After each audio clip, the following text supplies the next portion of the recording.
Now going to introduce our next speaker, who is Njuguna Gishuru, who is a Seattle-based community development consultant. He specializes in developing restorative economic strategies for oppressed communities,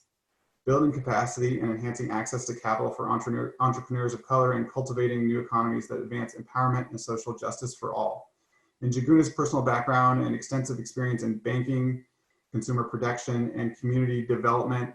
make him uniquely suited to serve the needs of Black, Indigenous, and people of color for greater economic empowerment. Njuguna serves as a director on the boards of the African Chamber of Commerce of the Pacific Northwest, Urban Family Multicultural Community Coalition, which is MCC, and One Vibe. And he's the son of two of Seattle's most renowned African community leaders, and is deeply committed to advancing their legacy of service in Washington and beyond. And I've had the pleasure of working with Njuguna in his role as a co-leader in the People's Economy Lab, and I'm really happy I had the opportunity to do so. And I'm going to pass it over to Njuguna to share a little bit more about how this work looks like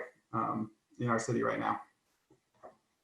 Thank you very much, Derek, and hello, everybody. It's a pleasure to be here today and to speak with you.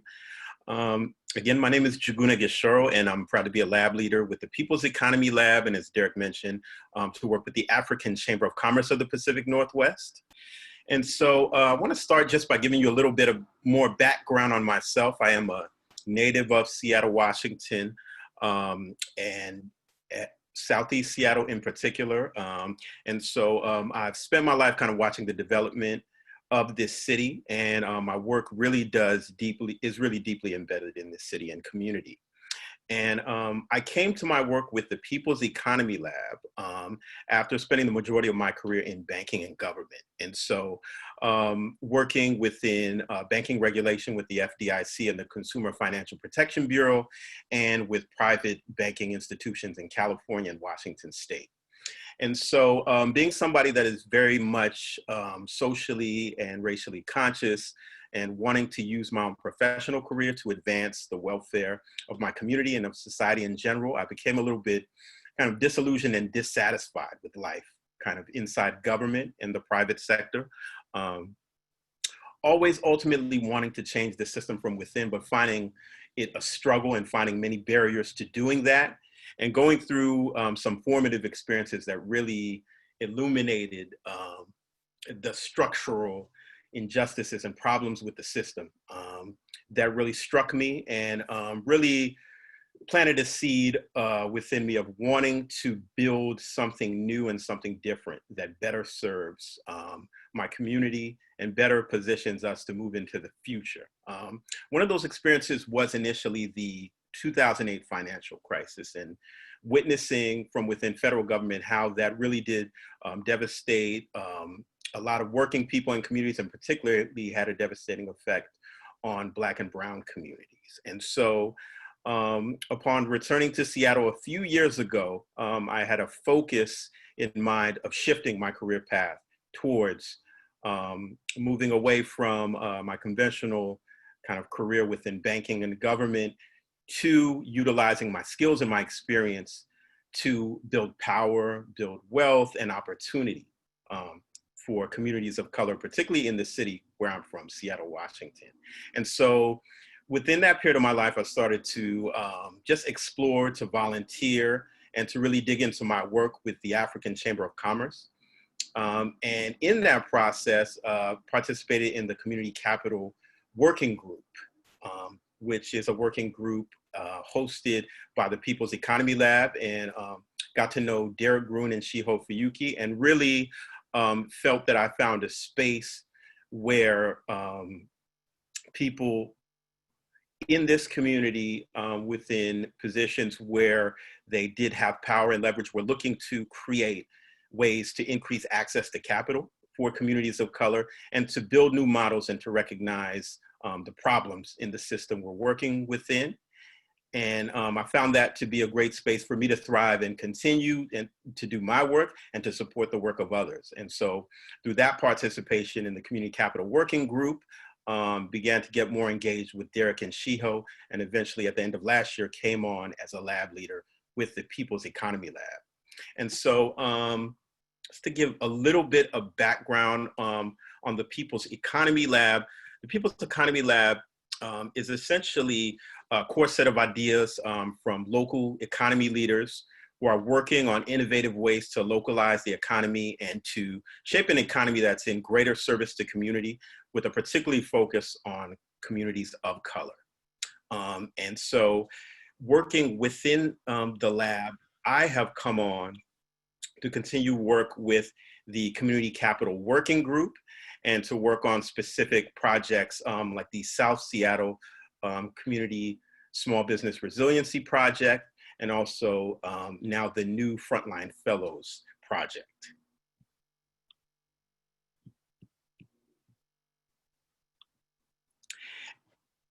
And so I want to talk a little bit now, maybe, sorry, can you go back to the previous slide? Sorry.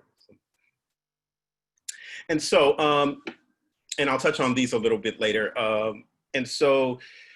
what I feel these projects are allowing us to do is to really to address some of those fundamental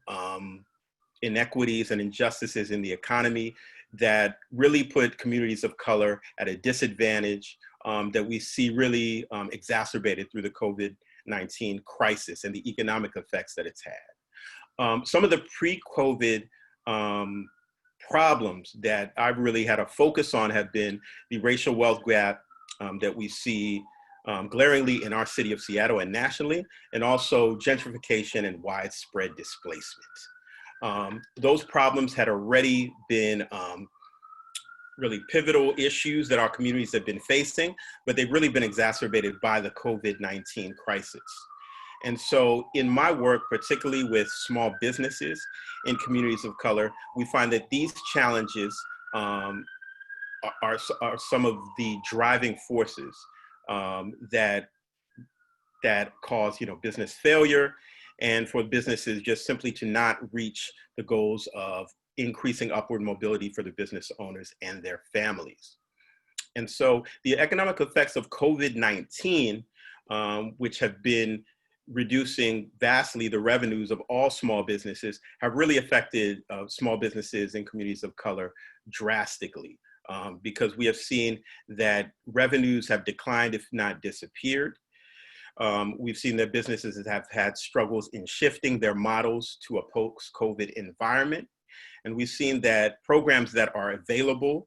such as federal government small business administration programs, have big structural barriers that have prevented small business owners of color from accessing them. One of those has been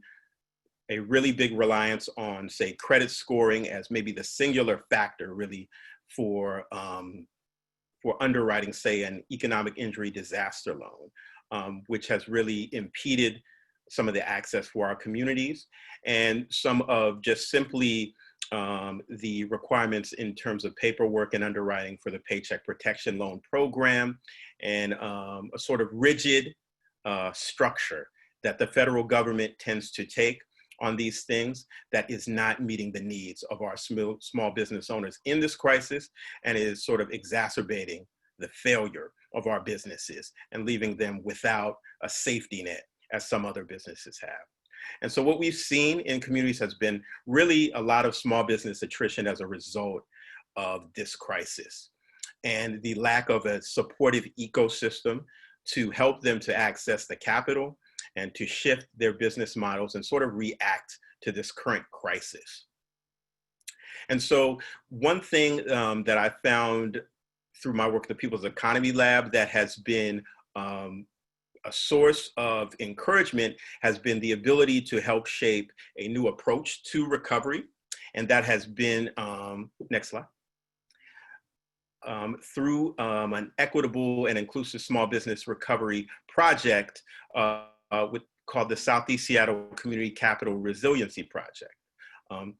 3 people of color led CDFIs, Homesite, Rainier Valley Community Development Fund, and Ventures initially came together to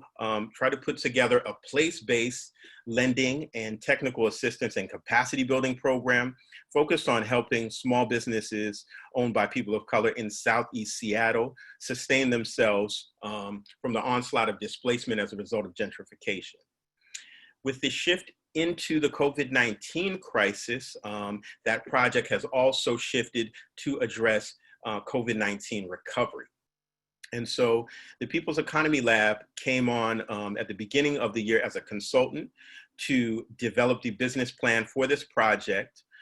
with the intention of advancing that goal of anti-displacement, but also using this as a vehicle to bring some of the approaches that we find most effective and some of the values that we feel we share with the CDFIs into action through this project. And so our role in this project as the business planner has been to find a way for the CDFIs to implement a small business recovery pilot project initially that will help to fill the gaps that some of the federal government and other programs have not filled. And so what we've been able to do in this process has been to interview small business owners in Southeast Seattle, really to assess the standing of their businesses, their needs and their challenges, and to really determine what type of new model will best serve their interests and what the three partners can do to best advance a recovery for small businesses in Southeast Seattle. And so during that process, it was really made apparent to us that our small business owners really lack that cohesive support system in terms of capital, small business capacity building, consulting, and generally the social system of expertise that can help them to re-strategize and retool their businesses to respond to the effects of COVID-19. And so kind of getting that feedback from the businesses, we worked with the CDFIs to shape out a pilot project which designs a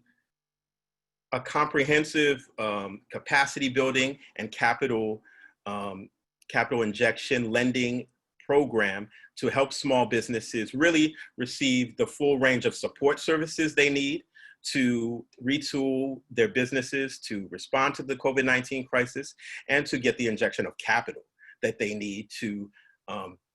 coincided with that support to move forward. And so we've helped these partners to shape that system initially and to look to onboard that system in the next few months, hopefully sooner rather than later, with the input of community leaders and organizations and of other local experts that are within the networks of the CDFIs. And so we found that this has been a promising opportunity to help institutions which do have, that are embedded in the community to create a new model that can help to solve some of the problems that we're looking to solve and to push some of the boundaries that they are faced with as financial institutions, as community institutions that work within kind of a conventional framework. And so some of that work has been very valuable, we feel, for the partners in the project, for the community partners, and we feel for the small businesses that will be served by this. And ultimately, we would like to continue to work with these partners as a consultant for them to execute the pilot project and then to look hopefully to grow it into a wider business plan. Next slide. And so one of the other projects that we're working on is the new Frontline Community Fellowship. This is a fellowship program that we've recently launched recruitment for and that we're really excited about. And so we're currently inviting letters of interest and for projects and campaigns that focus on a just and transformative and regenerative economy to support economic recovery during this COVID-19 period. And so what we're looking to do is to bring in projects led by community organizations and leaders that are embedded in communities that are experiencing urgent injustice, including communities of color, immigrants, and people of lower incomes, and to allow them to bring in their projects that are experimenting and making change into the underlying conditions of our economy, to create economic democracy and self-determination, and to create change in the underlying economy, and then to act as sort of an incubating space for them within a fellowship program. And so that fellowship would offer them up to $40,000 to advance their projects, and offer them a cohort which would promote shared learning and development. And so what we're looking to offer them involves kind of relationship and peer learning, customized project support, and technical experts who can help them to shape out and build out their projects into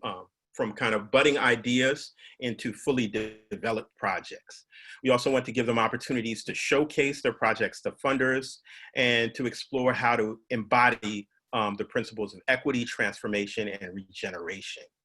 And so this is the first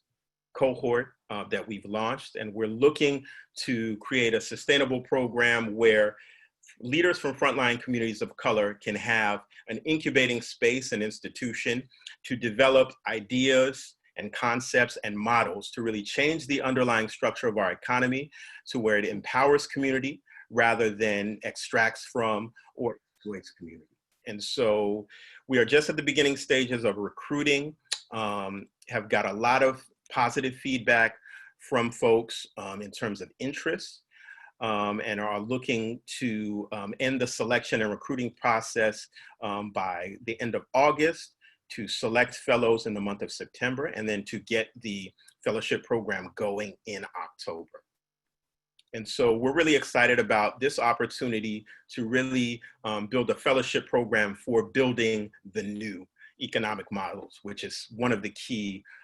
mandates of the People's Economy Lab.